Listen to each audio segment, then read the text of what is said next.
مساء الخير، معاكم احمد سامي بروكر ايجنت. احنا النهارده هنتفرج على شقه صف اول على النيل على الكورنيش. ادي النيل اهو، ده الفيو بتاعها. الشقه في الدور ال 14 والبرج 15 دور، يعني لسه فوقينا دور. ده كده الشارع، ده فيو النيل، وانا هنا في التراس اتفرج بقى على الشقه. ده كده الريسبشن بتاعها. ريسبشن ما شاء الله طويل جدا وعريض، والناس بتفضل الكلام ده. هنا باب الشقه اهو، وده مطبخ امريكان. هنلف كده عشان نتفرج على الفيو. ما شاء الله الله اكبر. ده كده الريسبشن بتاعنا، حته واحده اهو، مفيش فيها مدام خالص.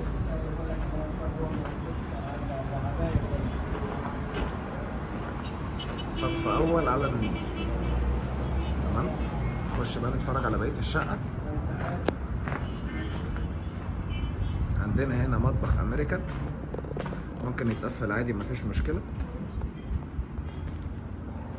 وبعد كده هنخش على طرق التوزيع. عندنا اول حاجه حمام للضيوف، وبعد كده عندي الحمام التاني،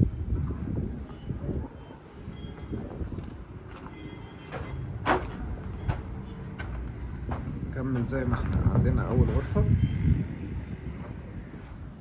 وادي هنا تاني غرفه،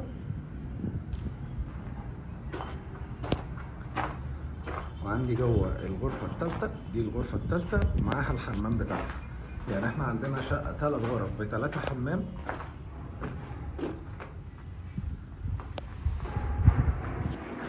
طوب احمر. الشقه صف اول على النيل. المفاجاه بقى،